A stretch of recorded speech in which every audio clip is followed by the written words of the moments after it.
මෙම පොත වසර දහසකට වැඩි අපගේ සාමකාමී සහජීවනය විස්තර කරයි. අපේ මුතුන් මිත්තන් මෙහි පැමිණියේ වෙළඳුන් ලෙසය.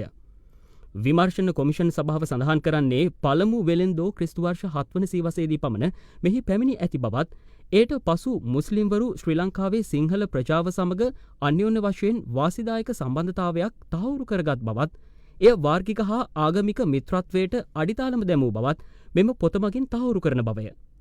මුස්ලිම් වෙළෙන්දෝ අති විශාල වත්කම් ගෙන අතර එවකට සිටි සිංහල රජවරු ඔවුනට ආරක්ෂාව සැපයූ අතර ඔවුනට පදිංචි වීමටද අවසර දුන්හ. අපි සුහදව සිට ඇති අතර අපගේ ආයෝජන ශ්‍රී ලංකාවේ සිදු කිරීමට උත්සාහ කර ඇත්තෙමු. මේ අපේ මව්බිමය. අපේ වත්කම් හා මුදල් ඇත්තේ ශ්‍රී ලංකාව තුළය.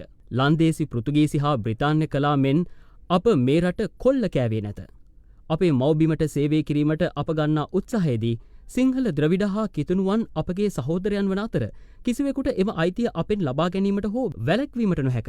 අපි ඔවුනට සහාය නොදක්වන්නේ නම් අප උතුරෙන් නිරපාහරින බවට LTTE විසින් මුස්ලිම්වරුන්ට පැවසූ විට ශ්‍රී ලංකාවේ මුස්ලිම්වරු ඔවුන්ගේ දේපල, නිවාස සහ බඩු බාහිරද අහිමි වුවද අපේ මව්බිමට පක්ෂපාතී වී සිටීමට තීරණය කළහ.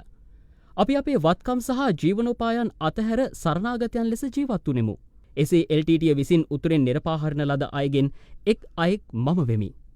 අපි අපේ ජීවිත හා අපේ ආදරණීයන්ගේ ජීවිත පරදුවට තබා LTTE උදහසට ලක් වූයේ අපි අපේ ජීවිතවලට වඩා ඉහළින් මව්බිමට ඇති ආදරය තෝරාගත් බැවිනි. අපි ඔබ සමග, ඔබ අතර ඔබලාගෙන් කෙනෙකු ලෙස ජීවත් වෙමු. අපි එකිනෙකාට ආදරය කළ අතර අපි එකිනෙකා ආරක්ෂා කරගත්තෙමු. යුද්ධයේ වගකීම් බෙදා හදා ගත්තෙමු. බෙදුම් වාදයට එරෙහි අපගේ ජයග්‍රහණය එකට සැමරුවෙමු. මුස්ලිම්වරුන් වන අප කිසිවිටකත් වෙනම සලකා බලන ලෙස ඉල්ලා නැත. අප ඉල්ලා සිටියේ ශ්‍රී ලාංකිකයන් හා මුස්ලිම්වරුන් ලෙස ජීවත්වීමේ අයිතිය ලබා දෙන ලෙස පමණි. ඉස්ලාමයේ නම සූරාකමින් කැළඹිලි ඇති කළ අන්තවාදී කොටස් සිටි බව මම පිළිගනිමි. පාස්කු ප්‍රහාරයේ පිටුපස සිටින ත්‍රස්තවාදීන් මුස්ලිම්වරු නොවේ. ඔවුන් තමන්ගේම දුෂ්ට න්‍යායපත්‍ර සඳහා ඉස්ලාමයේ නම පැහැරගත් ත්‍රස්තවාදීන්ය.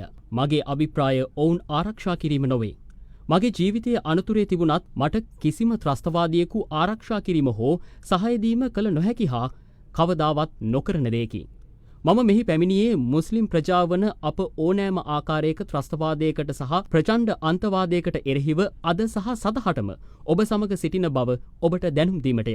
අද අපි මෙහි පැමිණියේ පාස්කු ප්‍රහාරය පිළිබඳ විමර්ශන කොමිෂන් වාර්තාව පිළිබඳ විවාද කිරීමටය. එවකට කතානායකවරයා විසින් පත් කරන ලද පාර්ලිමේන්තු තේරීම්කාරක සභාව සහ ජනාධිපතිවරයා විසින් පත් කරන ලද විමර්ශන කොමිෂන් සභාව යන දෙකම මා එම ත්‍රස්තවාදීන් සමග සම්බන්ධ කරමින් කළ සියලු ව්‍යාජ චෝදනාවලින් නිදහස් කොට ඇති බව පැවසීමට සතුටට කරුණකි.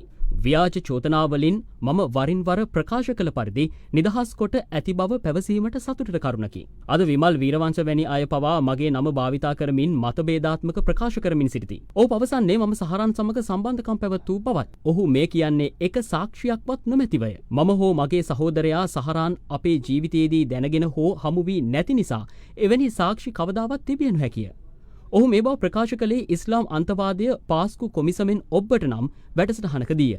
මෙම ආකාරයේ වැඩසටහන් මුස්ලිම් සහ සිංහල තරුණ තරුණියන් කුපිත කරවන සුළු ඒවාය. නැවැත්විය යුත්තේ මෙයයි. මෙම බොරු චෝදනාව සම්බන්ධයෙන් කොමිසමට කිසිදු සාක්ෂියක් හමු නොවිය. වාර්තාවේ 331 වන පිටුවේ කොමිෂන් වාර්තාව උපුටා දක්වමින් පරස්පර රැඩිකලීකරණය යනු එකිනෙකාගේ රැඩිකලීකරණ මතවාදයන් ප්‍රවර්තනය කරන රැඩිකලීකරණ චක්‍රයයි. රජයට තමන්ගේ නියෝජිතයන් පාලනය කර තබා ජාතිවාදය උසිගැන්වීම වළක්වා ගත හැකි නම් පුනරුත්ථාපන වැඩසටහන අඩක් සම්පූර්ණ වනු ඇතැයි මම කියමි. ඔහු සුප්‍රසිද්ධ රජයේ ආයතනයකට එරෙහිව පවා චෝදනා කරමින් කියා සිටියේ සහරාන් ප්‍රවාහනය කිරීම සඳහා සතොස වාහන යොදාගෙන ඇති බවයි. මෙය ඔහුගේ දේශපාලන අභිප්‍රායන් සඳහා මහජනයා නොමග යැවීමේ හුදු වචන පමණක් බව දැන් ඔප්පු වී ඇත. එම චෝදනා සත්‍ය නම් ඒවා කරුණු හා සංඛ්‍යා ලේඛන සමග සනාථ කරන ලෙස දැන් පවා මම සතොස බාර ඇමතිවරයාට අභියෝග කරමි. මෙම ද්වේෂ සහගත චෝදනාව සම්බන්ධයෙන් කොමිසම මට පෞද්ගලිකව හෝ එවකට ඇමතිවරයා වශයෙන් හෝ මගේ පක්ෂයට එරෙහිව කිසිදු සොයා ගැනීමක් කර නැත. මේ හැරුණු විට පාර්ලිමේන්තුවේදී චෝදනාවක් එල්ල කළේ බුද්ධි අංශ සොයා ගැනීම් වලින් හෙළි වී ඇත්තේ මන්නාරම හරහා ඉන්දියාවට යාමට සහරාන්ට මගේ සහෝදරයා උදව් කළ බවයි. ඔහු කිසිවිටකත් තම මූලාශ්‍ර හෙළි නොකළ නමුත් පසු වාක්‍යයක ඔහු බ්‍රිගේඩිය චූලා කොඩිතුවක්කු ගැන සඳහන් කළේය. පළමුවෙන්ම පාස්කු ප්‍රහාරයෙන් පසු 2019 දී ජෙනරාල් ශවේන්ද්‍ර සිල්වා විසින් බ්‍රිගේඩියර් චූලා කොටිතුවක්කු හමුදා බුද්ධි අධ්‍යක්ෂ ධූරයෙන් නිරපාහරන ලද බව ඔබට මතක් කිරීමට ඉඩ දෙන්න. දෙවනුව හා වඩා වැදගත් දේ නම් සහරාන් ඉන්දියාවට ගිය බවට කිසිදු සාක්ෂියක් නොමැතිවීමයි. පාස්කු කොමිසමේ වාර්තාව සහරාන් ඔහුගේ සංචාරක ඉතිහාසයටද ඇතුළුව ඔහුගේ ජීවිත කාලය පුරාම කළ ක්‍රියාකාරකම් පිළිබඳ සවිස්තරාත්මක විස්තරයක් සපයන අතර එහි ඔහු ඉන්දියාවට ගිය සංචාරයක් ගැන සඳහනක් නොමැත. පාර්ලිමේන්තු තේරීම්කාරක සභාවද එවන් දෙයක් ගැන සඳහන් නොකරයි. සහරාන් කිසිවිටකත් ඉන්දියාවට නොපැමිණි බව සනාථ කරමින් ඉන්දියානු බුද්ධි අංශ උපුටා දක්වමින් ඉදිරිපත් කරන ලද සමහර ප්‍රවෘත්ති වාර්තා පාර්ලිමේන්තුවට සභාගත කිරීමෙන් මම ඒට වැඩි විස්තර ඉදිරිපත් කරමි. ජනතාවගේ හැඟීම් ඇවිස්සීම සහ වර්ගවාදය නැවත ඇවිස්සීම සඳහා රජය විශාල වැරදි තොරතුරු පැතිරවීමේ ව්‍යාපාරයක නිරතව සිටින බව පෙනේ. ඔබේ දැනගැනුම සඳහා වාර්තාව මා ගැන සඳහන් කරන්නේ චෝදනා දෙකක් සම්බන්ධයෙන් පමණි. එකක් නම් කොලසස් පුද්ගලික සමාගමට ලෝහ අවශේෂ කෑලි විකිණීම සම්බන්ධයෙනි. මෙහිදීද කොමිසම කිසිදු සොයා ගැනීමක් කරු නොමැති නමුත් මෙය අල්ලස් කොමිෂන් සභාව විසින් සොයා බැලිය යුතු කරුණක් බව ප්‍රකාශ කරයි. ඒ සම්බන්ධව ඕනෑම පරීක්ෂණයක් සඳහා පෙනී සිටීමට මම කැමැත්තෙමි. මට බියෙන් තොරව එය කළ හැකිය. මන්ද මා ඒ වගේ දෙයකට සම්බන්ධ වී නැති බවත් මා සම්බන්ධ බවට කිසිදු සාක්ෂියක් නොමැති බවත් මම දනිමි. අක්‍රමිකතා සිදුවී ඇතයැයි හිතනවා නම් එවකට දහස් සංඛ්‍යාත කාර්ය මණ්ඩලයක් සමග කාර්මික සංවර්ධන මණ්ඩලය කළමනාකරණය කළ කාර්මික සංවර්ධන මණ්ඩලයේ සභාපති හා අධ්‍යක්ෂ ජෙනරාල් සියලු සැකයන් දුරු කරනු ඇත. දෙවනුව විමර්ශන කොමිෂන් සභාව මම යුද හමුදාපති ජෙනරාල් මහේෂ් සේනානායක මහතාට කළ ඇමතුමකට අදාළව මගේ නම සඳහන් කර ඇත. මෙය ඉහාන් මොයිනුදීන් නම් පුද්ගලයෙක් නීතිය බලාත්මක කිරීමේ බලධාරීන්ගේ අත්අඩංගුවේද යන්න විමසීමක් පමණි. පළමුවන පන්තියේ ශ්‍රී ලංකා පරිපාලන සේවා නිලධාරියෙකු සහ අමාත්‍යාංශයක අතිරේක ලේකම්වරයෙකු වන ඔහුගේ පියා මා දන්නා අතර තම පුතා ගැන කලබල වූ දෙමාපියෙකු ලෙස පුතා සිටින තැන දැනගැනීමට ඔහු මට කතා කළේය. පළමුවෙන්ම මම අදාළ ප්‍රාදේශීය පොලිස් අධිකාරී වික්‍රමසිංහ මහතා අමතා ඔහු පොලිසිය විසින් අත්අඩංගුවට ගත්තාද යන්න විමසීය. ඔහු පොලිසිය විසින් අත්අඩංගුවට ගෙන නොමැති බව වික්‍රමසිංහ මහතා ප්‍රකාශ කළ අතර ඔහු මට යුද හමුදාපති වෙතින් විමසන ලෙස යෝජනා කළේය. පසුව මම මේ ගැන විමසීමට ජෙනරාල්ට කතා කළෙමි. ඔහු පැවසුවේ ඔහු නොදන්නා බවත් ඔහු ඒ සොයා ගැනීමට උත්සාහ කරන බවත්ය. ප්‍රගතියක් ලබා අද්දැයි සොයා බැලීමට මම ඔහුට දෙවන වරටත් කතා කළෙමි. නැවතත් ඔහු පැවසුවේ ඔහුට තවම පරීක්ෂා කළ නොහැකි වූ බවයි. තුන්වෙනි වතාවට මම කතා කළ විට ඔහු පැවසුවේ ඉහාන් ඔවුන්ගේ අත්අඩංගුවේ සිටින බවය. එම කාරණයේ අවසානයේ ඒ විය. මම සභාවේ දැනගැනීම සඳහා මා කොමිසමට ඉදිරිපත් කර ඇති අදාළ ලියකිවිලි හා සාක්ෂි සහිත දිවුරුම් ප්‍රකාශ සභාගත කරමි. මිනිසුන් මේ ඉතා නිෂේධාත්මකව දකින බව පෙනේ. මා ඔවුන්ගෙන් අසන්නේ මම කළ දේහි වරද කුමක්ද යන්නයි. මේ රටේ සෑම පුරවැසියෙකුටම මේ රටේ නීත්‍යානුකූල බලධාරීන්ගේ විමසීමේ අයිතිය ඇත. මම ජනතාවගේ නියෝජිතයෙක් වන අතර ඔවුන් වෙනුවෙන් මේ කාලේ විමසීම් කිරීම මගේ යුතුකමය. කොමිෂන් සභාව සිය වාර්තාවේ පිටුව 395හි අමාත්‍ය දෑසිරි ජයසේකර මහතා කළ ඇමතුමක් ගැන සඳහන් කරයි. බිංගිරිය පොලිසිය විසින් අත්අඩංගුවට ගත් 6 දෙනෙකු වෙනුවෙන් දෑසිරි ජයසේකර මැදිහත් වූ අතර ඔවුන් හෙට්ටිපොළ පොලිස් ස්ථානයට ගෙනහෙන ලදී. කුරුණෑගල නියෝජ්‍ය පොලිස්පතිවරයාගෙන් පොලිස් ඇප මත මුදාහැරීමට පවා ඔහු අවසර ලබා ගත්තේය. මොවුන් මුස්ලිම් ව්‍යාපාරවලට පහර දීම සම්බන්ධයෙන් අත්අඩංගුවට ගත් අයයි. මෙය කොමිෂන් වාර්තාවේ ඇත. එහෙත් ඔහුට එරෙහිව කිසිදු ක්‍රියාමාර්ගයක් කොමිසම විසින් නිර්දේශ කර නොමැත. ඒ ඇයි? අහිංසක මුස්ලිම් ව්‍යාපාරිකයන්ට එරෙහිව වාර්ගික ප්‍රචණ්ඩ ක්‍රියා සම්බන්ධයෙන් අත්අඩංගුවට ගත් එවැනි පුද්ගලයන්ද අන්තවාදී බව පැහැදිලිව සඳහන් කිරීමට කැමැත්තෙමි. නමුත් මම කළේ කුමක්ද? අතුරුදන් වූ පුද්ගලයෙකු ඔහුගේ පියා රාජ්‍ය සේවයේ උසස් ස්ථානයක සේවයේ යෙදී සිටියේදී ඔහු සිටින ස්ථානය පිළිබඳව මම නීත්‍යානුකූල විමසීම් කළෙමි. පාස්කු ඉරිදා ප්‍රහාරය සම්බන්ධයෙන් මුස්ලිම්වරුන් 2000කට වැඩි පිරිසක් අත්අඩංගුවට ගත්තේය. මා විමසීම් කළ එකම පුද්ගලයා මොහු පමණි. ඒ ඕනෑම පුරවැසියෙකුට භාවිතා කළ හැකි නීත්‍යානුකූල අයිතියකි. මම යුද හමුදාපතිට බලපෑම් කරන්න උත්සාහ කළා යයි ඔවුන් පවසති. ඒ විශ්වාස කළ නොහැකි චෝදනාවකි. හමුදාව වැරදිකරුවන් අත්අඩංගුවට ගෙන පොලිසියට බාර දෙන බව මම දනිමි. කිසිවෙකු නිදහස් කිරීමට හමුදාව තීරණය නොකරන බව මම හොඳින් දනිමි. ඒ සිදු කරනු ලබන්නේ පොලිසිය සහ නීතිපති විසිනි. මම කළේ විමසුමක් පමණි. නමුත් මාධ්‍ය ඒ නිසා කලබලයට පත්විය. නමුත් මෙහිදී තේරීපත් වූ නියෝජිතවරයෙකු වන ගරු දයාසිරි ජයසේකර ඔහුට එරෙහිව මට පෞද්ගලික කිසිවක් නැත. විමසුමක් කිරීමට පමණක් නොව ඇප රහිත අපරාධ සම්බන්ධයෙන් අපරාධකරුවන් වෙනුවෙන් මැදිහත් වීම, ඇප ලබා ගැනීම සහ ඔහු නිදහස් කිරීම සහතික කිරීම සඳහා ක්‍රියා කර ඇත. මෙයින් අපට ඉගෙනගත හැක්කේ යුක්තිය ඒකාකාරව සිදු නො වූ බවය. අදාළ සියලු පාර්ශවයන්ගෙන් මට විමසීමට ඇත්තේ යුද හමුදාපති වෙත මගේ ඇමතුමට දෑසිරි ජයසේකරගේ ඇමතුමට ඉහළින් සහ ඊට වඩා වැඩි බරක් ඉහළින් යොමු කළේ ඇයි? ඒ මම මුස්ලිම් ජාතිකයෙක් නිසාද? එසේනම් එය වෙනස්කම් කිරීමක් නොවේද? පළාත් පාලන සමාජිකයන් කිහිප දෙනෙකු ප්‍රචණ්ඩත්වයට සම්බන්ධ වූ බවද වාර්තා පෙන්වා දෙයි. මෙම මැරයන් නැවැත්වීමට පොලිසිය කිසිවක් නොකළ බව වාර්තාව පෙන්වා දෙයි. ඒ නැවැත්වීමට ඔවුන්ට ශක්තියක් නොතිබූ බව පෙනේ. මෙම ප්‍රහාර අපේක්ෂා කරන ලදී. ඒවා සිදු වූයේ ඇඳිරි නීතිය ක්‍රියාත්මක වන විටය. නීතිය නිසි ලෙස ක්‍රියාත්මක කිරීම නීතිය බලාත්මක කිරීමේ බලධාරීන්ගේ යුතුකමයි. ඔවුන් තත්ත්වය හොඳින් දැන සිටි නමුත් ප්‍රදේශවල ආරක්ෂාව තර කරගත්තේ නැත. ඔවුන් මැරයන්ට බාධාවකින් තොරව නොසන්සුන්තාවයක් ඇති කිරීමට ඉඩ හැරිය. මෙය මේ රටේ ආගමික සුළුතරයකට එරෙහිව හිතාමතා ක්‍රියාත්මක කරන ලදී. කෙසේ වෙතත් මේ වනතෙක් ප්‍රමාණවත් පීවරගෙන නොමැත. යුද හමුදාපතිට මා කළ ඇමතුමට එතරම් වැදගත්කමක් ලැබී තිබේ නම් එවැනි ප්‍රබල කරුණු වාර්තාවේ ඡේද කීපයකට පමණක් සීමා වන්නේ ඇයි? මෙම සිදුවීම් සැලකිල්ලට ගනිමින් මම නැවත වරක් ගෞරවනීය අගරදුගුරු මැල්කම් කාදිනල් රංජිත් හිමිපාණන්ට මාගේ කෘතවේදීත්වය පළ කරමි. පශ්චාත් පාස්කු ප්‍රචණ්ඩත්වය පුපුරා යාමෙන් පසුව හානිය සීමා කිරීමට ඔහු සාර්ථකව සමත් විය. ඔහුගේ ක්‍රියාව ආදර්ශවත් වූ අතර කතෝලිකයන්ගේ යහපත්කම විදහා දැක්විය. වාර්තාවේ ඇතැම් කරුණු ගැන සඳහන් කිරීමට මම කැමතිය. වාර්තාවේ 145 වන පිටුවේ සහරාන් සහ ඔහුගේ කණ්ඩායම විසින් වීඩියෝ පටිගත කිරීම් 17ක් සිදු කර ඇති බව සඳහන් වේ. මෙම වීඩියෝ පටවල ප්‍රහාරය සඳහා ශ්‍රී ලංකාව තෝරා ගැනීමට හේතු 10ක් ඔහු ඉදිරිපත් කරයි. කරුණාකර මෙම හේතු පිළිබඳව පූර්ණ අවධානය යොමු කරන ලෙස මම සභාවේ සියලුම මන්ත්‍රීවරුන්ගෙන් ඉල්ලා සිටිමි.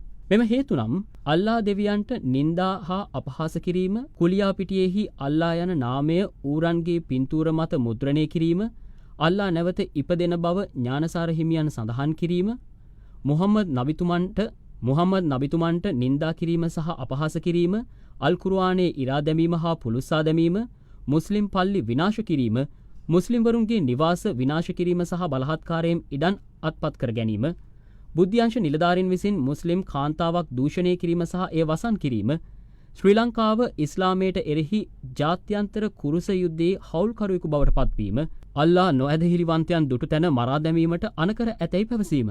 අංක 10 කරුණු හැරුණු විට අනෙක් සියලුම කරුණු රජය විසින් බැරෑරුම් ලෙස සලකා බැලිය යුතු බව ප්‍රකාශ කිරීමට කැමැත්තෙමි. මක්නිසාදයත් එම කරුණු 9න් නියෝජනය වන්නේ සහරාන් මේ රටේ තරුණ පරපුර රැඩිකලීකරණය කිරීම සඳහා ආයුධයක් ලෙස භාවිතා කළ රජය නිසි ලෙස කුමන්ත්‍රණය කිරීමට අපොහොසත් වූ නිසා වන නිසාය. රජය නිසි ලෙස ආමන්ත්‍රණය කිරීමට අපොහොසත් වූ හේතු වන නිසාය. 10 වන කරුණ ආමන්ත්‍රණය කිරීම සඳහා අල් කුර්ආනය සහරාන් විසින් වැරදි ලෙස උපුටා දක්වා ඇති බව පැහැදිලි කළ යුතුය. ඔහු මේ කර ඇත්තේ ඔහුගේ විකෘති වූ න්‍යාය පත්‍රය සාක්ෂාත් කර ගැනීමටය. ගරු කතානායකතුමනි, එවැනි අන්තවාදීන් බලය ලබා ගැනීමට උත්සාහ කරන්නේ ජනතාව ආරක්ෂා කිරීම සඳහා අපගේ අසාර්ථකත්වය භාවිතා කර බව තේරුම් ගත යුතුය. මහජනයාට රජය ඔවුන්ව ආරක්ෂා කිරීමට උනන්දුවක් නොදක්වන බව දැනෙනවා නම් ඔවුන් අධෛර්යයට පත්ව රජය කෙරෙහි සතුරුකම හා කෝපය වර්ධනය වීමට ඉඩ ඇත. ඕනෑම හේතුවක් නිසා රජයට විරුද්ධ වීමට සූදානම් පුද්ගලයන් සමග ඔවුන් අත්වැල් බැඳ ගැනීමට ඉඩ තිබේ. මක්නිසාදයත් ඔවුන් රාජ්‍ය විසින් ආරක්ෂා කරනු ඇතැයි යන බලාපොරොත්තුව බිඳ වැටෙන බැවිනි. ඕනෑම මිනිසෙකුගේ සාමාන්‍ය ප්‍රතික්‍රියාව මෙයයි. කෙසේ වෙතත් අපි කිසිදු ආකාරයක ප්‍රචණ්ඩත්වයක් යුක්ති සහගත නොකරමු. ස්වල්ප දෙනෙකුගේ අපරාධ සම්බන්ධයෙන් ඔබ සමස්ත ප්‍රජාවකටම නැවත නැවතත් විරුද්ධ වන්නේ නම් ඔබ වෙනුවෙන් පෙනී සිටීමට ඔවුන් දක්වන අකමැත්ත ඔබට දැනෙනු ඇත.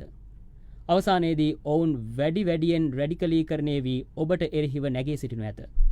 එය අප මීට පෙර දැක නැති දෙයක් නොවේ. කනගාටුවට කරුණක් නම් මෙම අතීතයේ වැරදිවලින් අප පාඩම් ඉගෙනගෙන නොමැතිවීමයි. LTTE සමග ජනවාර්ගික ගැටුමේ ඉතිහාසය දෙස බලන්න. 1956 නිල භාෂා පනත, සිංහල පමණක් පනත දෙමළ ජනයා අතර කෝපය ඇති කිරීමට ඉවහල් විය. යාපනයේ පුස්තකාලයේ ගිනි තැබීම ඇතුළු තවත් ක්‍රියාමාර්ග ඔවුන්ගේ හැඟීම් අවුලුවාලීමට හේතු විය. යුද්ධය නොවැළැක්විය හැකි තත්වයකට පත්වීමට මෙම ක්‍රියාවන් දායක විය. මතභේදාත්මක ත්‍රස්තවාදයේ වැළැක්වීමේ පනත බොහෝ විට නිර්දය ලෙස භාවිතා කරන ලදී. ඒ తాවකාලිකව පනතක් ලෙස ගෙන එන ලදී. ත්‍රස්තවාදයේ වැළැක්වීමේ පනත සමග සන්නද්ධව සිටි එවක රජය සිටුවේ එවක රජය සිතුවේ ඔවුන්ට වසර 2කින් නීත්‍යානුකූලව විරුද්ධ බලවේග අවසන් කළ හැකි බවයි. නමුත් සිදුවේ කුමක්ද? ත්‍රස්තවාදයේ වැළැක්වීමේ පනත නිසි ලෙස භාවිතා කිරීම හා පීඩාකාරී උපක්‍රම වසර 30ක් පුරා යුද්ධය ඇදගෙන ගියේය. එහෙත් යුද්ධයට තුඩුදුන් ගැටලු තවමත් විසඳී නොමැත. ත්‍රස්තවාදයේ වැළැක්වීමේ පනත අහෝසි කරන ලෙස එක්සත් ජාතීන්ගේ මානව හිමිකම් කවුන්සලය ඉල්ලා තිබේ. නමුත් රජය දැන් මුස්ලිම්වරුන්ට එරෙහිව එම වැරදි නැවත නොකිරීමට වග බලා ගත යුතුය. එසේ නොමැතිනම් ශ්‍රී ලංකාවට උදව් කරන ලෙස මුස්ලිම් ලෝකෙන් ඉල්ලීමට නොහැකි වනු ඇත. මෙම වැරදි වලින් ඉගෙන ගත්තා නම් අහිංසක මුස්ලිම්වරුන්ට එරෙහිව අන්තවාදී ක්‍රියා කිරීමට ඉඩ නොදෙනු ඇත. අපට තවමත් බලාපොරොත්තු සහිත විය හැකිය. මුස්ලිම්වරු සාමයට ආදරය කරන ජනතාවකි. ප්‍රහාරයට බොහෝ කලකට පෙර මුස්ලිම්වරු රජයට අනතුරු ඇඟවූහ. පාස්කු ප්‍රහාරයෙන් ඉක්බිතිව මුස්ලිම්වරු ත්‍රස්තවාදීන් සොයා ගැනීමට සහ ඔවුන් උදාසීන කිරීමට ත්‍රිවිධ හමුදාවට උදව් කළහ. මුස්ලිම්වරු රට ජාතිය පැත්තේ සිටිති. අපව ඉවතට තල්ලු නොකරන්න. අපේ ආගම අත්හැරීමට අපට බල නොකරන්න. ශ්‍රී ලාංකිකයන්ගෙන් අතිමහත් බහුතරයක් රජය සමග එක්වීමට තීරණය කළේ මක්නිසාදයත් ජාතිය සමග එක්වීමට අපට උගන්වා ඇත්තේ අපගේ ඇදහිල්ලයි. සහරන් සහ ඔහුගේ කණ්ඩායම වැරදි කියා අපට කියා දුන්නේ අපගේ ඇදහිල්ලයි. ඔවුන්ගේ අන්තවාදී කණ්ඩායම හෙළිදරව් කිරීමට අපට අනුබල දුන්නේ අපගේ ඇදහිල්ලයි. පාස්කු ප්‍රහාරයෙන් පසු අප්‍රේල් 26 වන දින සයින්දමර්දුහි සිදු වූ සිද්ධිය ඊට හොඳ උදාහරණයකි. එහිදී සහරන්ගේ පවුල සිටින ස්ථානය පිළිබඳව මුස්ලිම් පවුලක් ආරක්ෂක හමුදාවන්ට තොරතුරු ලබා දුන්නේය. කොමිසමේ වාර්තාව සනාථ කරන්නේ සහරාන්ට මේ රටේ මුස්ලිම් සහ සිංහලයන් අතර ආතතීන් ගොඩනැගීමට අවශ්‍ය වූ බවය. එම නිසා ඔබ දැනුවත්ව කටයුතු කිරීම අත්‍යවශ්‍ය වේ. ඔබව රැවටීමට ගන්නා මෙම උත්සාහයන්ගෙන් නොමක නොයන්න. ජාතික සමගිය පාවා නොදෙන්න. ජාතික ආරක්ෂාව යන නාමයෙන් එම ජාතික ආරක්ෂාවට තර්ජනයක් වන ක්‍රියාමාර්ගවලින් වළකින්න. රාජ්‍ය අනුග්‍රහයෙන් වෙනස්කම් කිරීමේ ක්‍රියාවලිය දැනටමත් ආරම්භ වී තිබේ. නිදසුනක් වශයෙන් 2021 මාර්තු 5 වන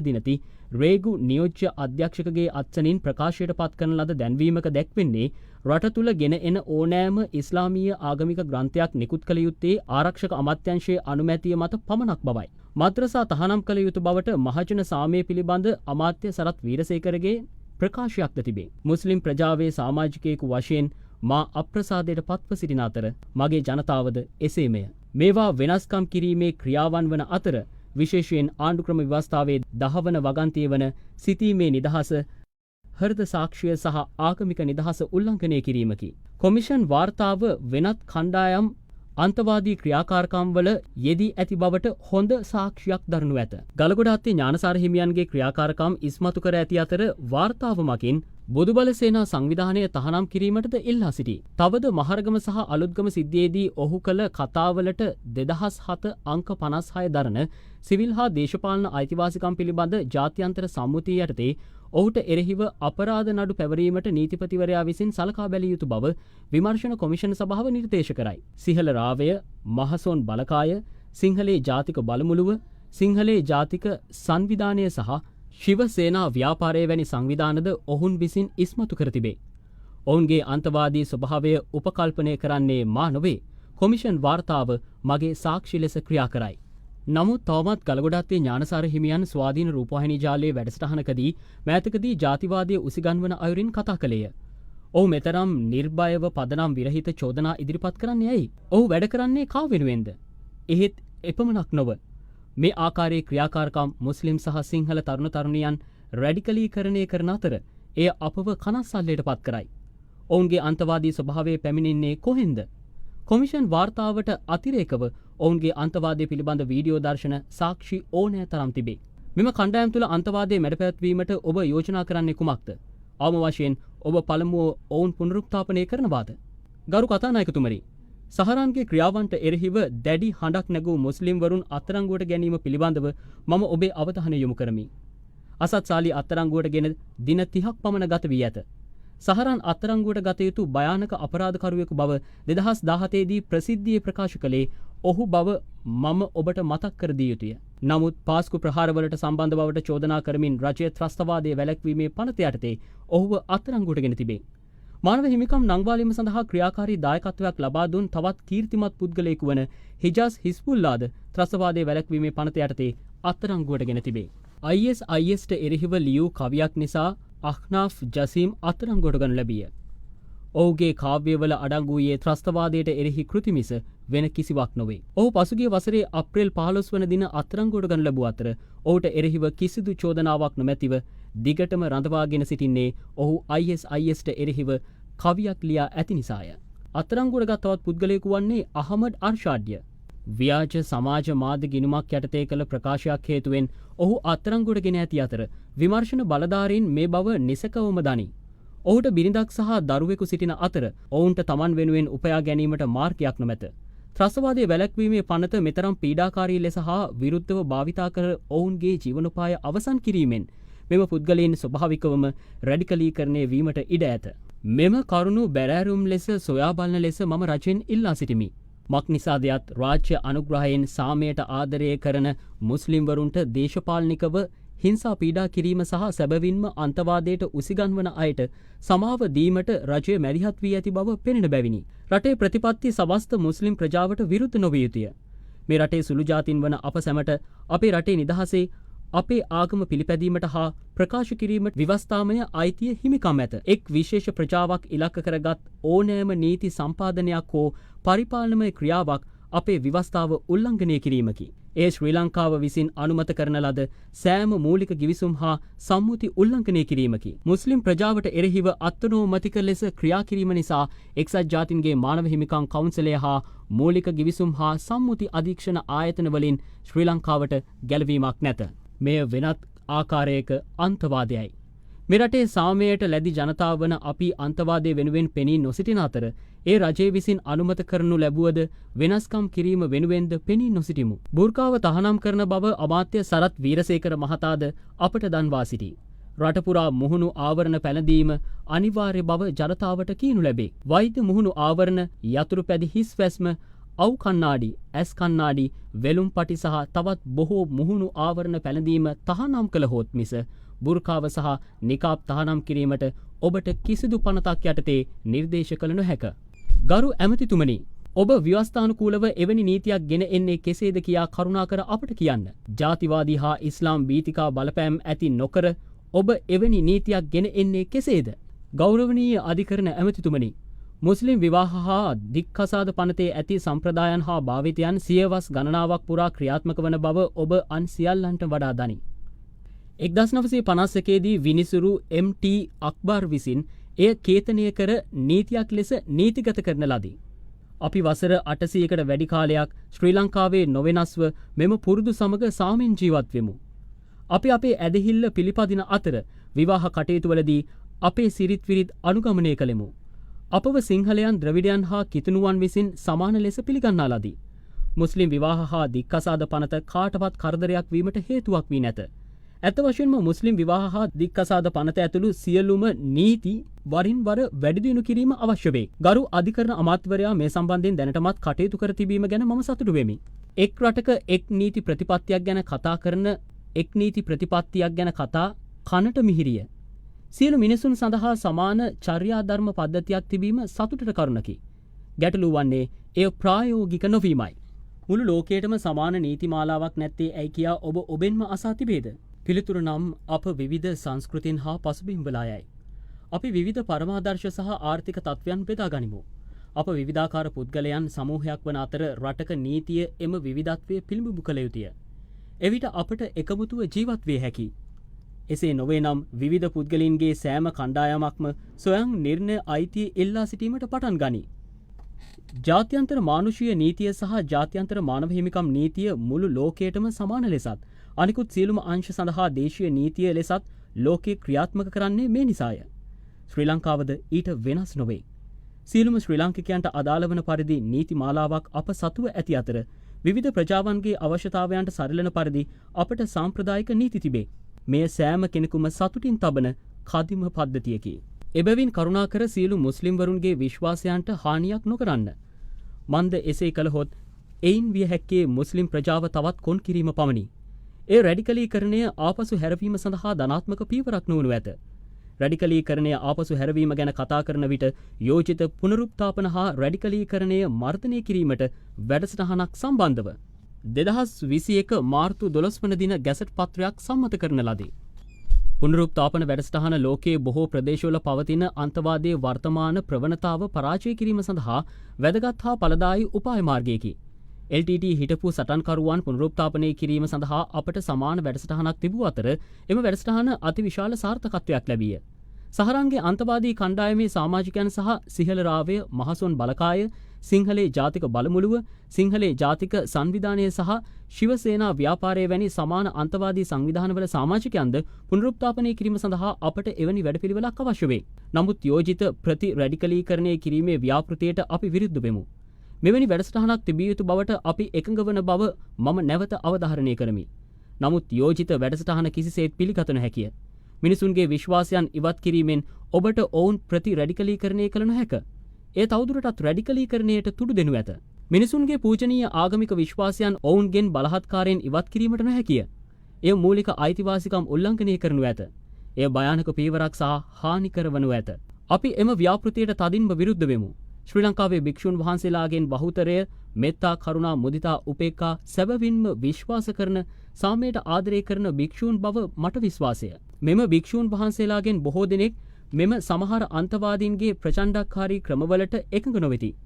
ඔවුන් අතර සිටින අන්තවාදීන්ගේ පුනරුත්ථාපන හා ප්‍රති රැඩිකලීකරණ ක්‍රියාවලියට සහාය වීමට ඔවුන් කැමැත්තෙන් සිටින බව මට විශ්වාසය. ඉස්ලාමයේ සූරාකෑමට උත්සාහ කරන අන්තවාදීන් පුනරුත්ථාපනය කළ යුතු නමුත් ඔවුන්ගේ ආගමික විශ්වාසයන්ට එරෙහිව එය ඉවත් කිරීමෙන් නොකළ යුතුය. මුස්ලිම් ප්‍රජාව මේ සඳහා සහයෝගය දැක්වීමට කැමැත්තෙන් සිටිති. මුස්ලිම් ප්‍රජාව සහරන්ගේ කණ්ඩායමේ අන්තවාදී මාර්ගවලට එරෙහිව දීර්ඝ කාලයක් තිස්සේ සහ පාස්කු ප්‍රහාරයට පෙර පවා කතා කර ඇත. සියලුම මුස්ලිම්වරුන් ත්‍රස්තවාදීන් ලෙස නොසලකමින් රජය සමස්ත මුස්ලිම් ප්‍රජාවම යහපත් ක්‍රියාමාර්ග හා ත්‍රස්තවාදයට එරෙහි ක්‍රියාමාර්ග සඳහා ඔවුන්ගේ සහාය ලබා ගත යුතුය. මුස්ලිම් ප්‍රජාවට බලපාන පුනරුත්ථාපන ක්‍රියාමාර්ග යෝජනා කිරීමේ සමස්ත ලංකා ජමයිතුල් උලමා වෙතින් උපදෙස් ලබා ගන්නා ලෙස මම ඔබෙන් ඉල්ලා සිටිමි. කෙසේ වෙතත් ඔබ මුස්ලිම් ප්‍රජාවට විරුද්ධ වීම දිගටම කරගෙන යාමට තීරණය කරන්නේ නම් ඔබ අපගේ ආදරණීය රට තව දුරටත් කැළඹීම් කරා තල්ලු කරනු ඇත. ප්‍රති රැඩිකලීකරණයේ නාමයෙන් ඔබ ශ්‍රී ලංකා ජනගහනයෙන් කොටසක් තවදුරටත් රැඩිකලීකරණය කරනු ඇත. අප වරක්ගත් වැරදි මාවත නැවත නොයා යුතුය. අපේ දේශපාලන නායකයන් ජාතිකවාදයේ නාමයෙන් වාර්ගික හා ආගමික ප්‍රජාවකට වෙනස් කොට සැලකීමට උත්සාහ කළ අවසන් අවස්ථාව වසර ප්‍රචණ්ඩත්වයට හා ලේ වැගිරීම් වලට තුඩු දුන්නේය. අපගේ වැරදි වලින් ඉගෙන ගත යුතු අතර අපගේ ජනතාවගේ අවශ්‍යතා පිළිබඳව සංවේදී විය යුතුය. අපව ඉවතට තල්ලු නොකරන්න. වැරදි ලෙස බලතල ක්‍රියාත්මක කිරීමෙන් කිසිදු පුරවැසියෙකුට විරුද්ධ නොවන්න. සහස්‍රයක් පුරා අපි සහෝදර සහෝදරයන් ලෙස ආදරය කර සාමකාමීව ජීවත් වූ බව මතක තබා ගන්න. අපි අරගලවලට අත්වැල් බැඳගෙන උරෙන් උර ගැටී සිටගෙන ජයග්‍රහණය කර ඇත්තෙමු. විපත්තියේදී අපි එකට සිට සාමකාමී කාලවලදී අපි ආහාර බෙදාගත්තෙමු. ඔබට සිංහල හෝ දෙමළ හෝ කිතුණුවන් ලෙස ජීවත් විය හැකි ආකාරයටම අපිට මුස්ලිම්වරුන් ලෙස ජීවත් වන්න ඉඩ දෙන්න. අපගේ දිගු හා සාමකාමී ඉතිහාසය අමතක නොකරන්න. බ්‍රිතාන්‍යයන්ගේ බෙදීම් සහ යටත් කර ගැනීමේ ප්‍රතිපත්තිය ඔබට අමතක වී තිබේද? ඔවුන් අපව වෙන්කර තැබූ අතර එහි බලපෑම අදටත් දැකිය හැකිය. බ්‍රිතාන්‍යයන්ගේ ග්‍රහණයෙන් අප නිදහස ලැබූ දා සිට එක් වැරැද්දකින් පසු තවත් වැරැද්දක් කර ඇති අතර එය දශක 3ක දිගු යුද්ධයකට තුඩු දුන්නේය. සංවර්ධනය වෙමින් පවතින රටක් ලෙස අපගේ ස්ථානය පවත්වා ගැනීම සඳහා අප තවමත් සටන් කරන ආර්ථික වශයෙන් පසුගාමී ජාතියක් වන අතර මේ සඳහා අපගේ ජනවාර්ගික බෙදීම් හැර වෙනත් හේතුවක් නොමැත. අපගේ අභ්‍යන්තර ආරවුල් විසඳා එක් ජාතියක් ලෙස ඉදිරියට නොයන්නේ නම් අපට ජාතියක් ලෙස ඉදිරියට යා නොහැකිය. දැන් ඇතියයි පැවසීමට කාලයයි. අප වෙනස් නමුත් තවමත් අපට එක ජනතාවක් විය හැකි බව හඳුනා ගනිමු. අපි විවිධ ජාතීන් ලෙස විවිධ විශ්වාසයන් තබාගෙන සිටියත් තවමත් එකමුතුව එක ජාතියක් ලෙස එක්සත්ව අපට නැගී සිටිය හැකි බව හඳුනා ගනිමු. අපි සාමයෙන් අත්වැල් බැඳගෙන ලෝකයේ ජය ගනිමු. ඔබ ඉස්ලාම් ආගම විනාශ කරන්න වෙරදරන අන්තවාදී පිරිස් පුනරුත්ථාපනය කළ යුතුය. ඒත් ඔවුන්ගේ ආගමික විශ්වාසයන් විකෘති වන ආකාරයේ වෙනස් සිතුවිලි ඔවුන්ගේ චින්තනයට ඇතුළත් නොවන ආකාරයට ඒ සිදු කළ යුතුය. මුස්ලිම් සමාජය මේ සඳහා සිය නොමත සහාය ලබා දීමට සූදානම්. දීර්ඝ කාලයක් තිස්සේ මුස්ලිම් සමාජය සහරාන්ගේ අන්තවාදී කල්ලිවලට විරුද්ධව පාස්කු ප්‍රහාරයට පෙර සිටම කතා කරලා තියෙනවා. රජය විසින් සමස්ත මුස්ලිම් සමාජයේම ත්‍රස්තවාදීන් ලෙස නොසලකා යහපත් තත්වයකට ගැනීමට පියවර ගත යුතුයි. මා ඉතා බැගෑපත් ලෙස ඉල්ලා සිටිනවා රාජ්‍ය විසින් මුස්ලිම් සමාජය රැඩිකල් වාදයෙන් මුදවා ගැනීමට කටයුතු සම්පාදනයේදී සමස්ත ලංකා ජමයිතුල් උලමා ACIU සංවිධානයෙන් උපදෙස් ලබාගෙන ඒ අවශ්‍ය කටයුතු කරන්න කියලා. මෙරට මුස්ලිම් සමාජය සමස්ත ලෝක ජමයිතුල් උලමා සංවිධානය සිය ප්‍රධාන ආගමික මඟ පෙන්වන්නා ලෙස පිළිගෙන තිබෙනවා. එකී සංවිධානයේ සියවසයකට අධික කාලයක් තිස්සේ ජාතින් අතර එකමුතු බව ගොඩනැගීමට සහ වැරදි මතයන්ගෙන් මුස්ලිම් සමාජය මුදවා ගැනීමට ඉමහත් වෙහෙසක් දරා තිබෙනවා. මා මේ ගරු පාර්ලිමේන්තුවට සභාගත කරන්නට කැමැති සමස්ත ලංකා ජමයිතුල් උලමා සංවිධානය ISIS සංවිධානය සම්බන්ධයෙන් කටයුතු කරන ආකාරය අවශ්‍ය ඉදිරි කටයුතු කිරීමේදී සමස්ත ලංකා ජමයිතුල් උලමා සංවිධානයේ සහාය ලබා ගන්නා මන්ද නිවැරදි ඉගැන්වීම් හා නිවැරදි අර්ථකථනයන් සම්බන්ධයෙන් ආගමික විද්වතුන්ගේ උපදෙස් ලබා ගැනීමට වැදගත් වන බැවිනි. කෙසේ නමුත් මුස්ලිම් සමාජය ප්‍රකෝප වන ආකාරයෙන් කටයුතු කිරීම මෙරටට කරන හානියක් වගේම තිබෙන තත්ත්වය තවදුරටත් උත්සන්න කිරීමට කටයුතු කිරීමක් ලෙස මම දකිනවා. මුස්ලිම් සමාජය රැඩිකල්වාදීන් මුදා ගැනීමේ මුවාවෙන් මෙරට තෝරාගත් කොටසක් පමණක් රාජිකල්වාදීන් බවට පත් කිරීමේ අවධානමක් තිබෙනවා. අපි මින් පෙර කටයුතු කළ ආකාරයටම නැවත කටයුතු නොකළ යුතුයි. පසුගිය කාලයේදී අපගේ දේශපාලකයන් ජාතිකත්වයේ නාමයෙන් එක්තරා ජන කොට්ටාසයකට හා ආගමික කණ්ඩායමකට වෙනස් ලෙස පාලනයෙන් කටයුතු කළා. ඒ ප්‍රචණ්ඩත්වය හා වසර 30ක යුද්ධයක් කළා. මෙරට තල්ලු කිරීමට ඉවහල් වුණා. අපි අතීතයෙන් පාඩම් ඉගෙනගෙන යුතුයි. ඉගෙන ගත යුතුයි. ජන සමාජයේ හැඟීම් අවබෝධ කර ගැනීමේ හැකියාවක් අප තුළ තිබිය යුතුයි. ක්‍රිස්තියානි දෙමළ මුස්ලිම් සහ සිංහල යන අප සියල්ලම සැමවිටම අතීතයේ මෙන් සාමාන්‍යයෙන් හා සමගින් ජීවත් විය යුතුයි. අපිට ක්‍රිස්තියානි සහෝදරයන්ගෙන් කිසිදු ගැටලුවක් පැන නැගී නැහැ. ඒ වගේම ක්‍රිස්තියානි පල්ලිවලට මෙවැනි ප්‍රහාරයක් එල්ල කිරීම සඳහාද කිසිදු හේතුවක් නැහැ. ක්‍රිස්තියානි භක්තිකයන් මෙන්ම මුස්ලිම් සමාජයේ වන අපද පසුගිය වසර 10 පුරා ජාතිවාදයෙන් බැටකන ලද සමාජයක් බවට පත්ව සිටින්නෙමු. අපගේ ආගමික සිද්ධාස්ථාන පවා පසුගිය කාලයේදී විනාශයට ලක් වුණා. නිවැරදි චින්තනයක් සහිත මුස්ලිම් වරයෙක් කිසිදු විටක ක්‍රිස්තියානි සහෝදරත්වයට ප්‍රහාර එල්ල කරන්නේ නැහැ. මෙතන අපට ભેද බින්න කරන්න අදෘශ්‍යමාන හස්තයක් ක්‍රියාත්මක වෙනවා. බ්‍රිතාන්‍යයේ ભેද බින්න කර ජයග්‍රහණය කිරීමේ ප්‍රතිපත්තිය ඔබට මතකද? ඔවුන් අපව වෙන් කරා. ඒකේ ප්‍රතිඵල අදටත් දකින්න තිබෙනවා. අපි බ්‍රිතාන්‍ය අධිරාජ්‍යවාදීන්ගේ නිදහස් වන දා සිට අද දක්වා වැරදි පිට වැරදි සිදු කරමින් සිටිනවා. ඒ වසර 30ක යුද්ධයක් කරා අපිව ගෙන ගියා. අපි ආර්ථික වශයෙන් ශක්තිමත් රටක් නෙමෙයි. තාමත් අපි දියුණු වෙමින් පවතින රටක් ලෙස රැඳිලා ඉන්නවා. මේට හේතුව අන් කිසිවක් නෙමෙයි. සමාජ බෙදීමයි. අපගේ අභ්‍යන්තර ප්‍රශ්න විසඳාගෙන සමාජයක් ලෙස ඉදිරියට යාමට අපට නොහැකි නම් මේ රටේ ආර්ථිකයේ ප්‍රගතියක් බලාපොරොත්තු විය නොහැක. එබැවින් අපි හඳුනාගත යුතුයි අපි කළ විවිධ සමාජ වෙනස්කම් තිබෙන බව, එකී විවිධත්වයේ කල ඒක සමාජයක් ලෙස අපි එක්ව නැගී සිටිය යුතුයි. කටුවාපිටිය ශාන්ත සෙබස්තියන් දේවස්ථානයේදී අගරදගුරුගේ කතාව උපුටා දක්වමින් මම මගේ කතාව අවසන් කරමි.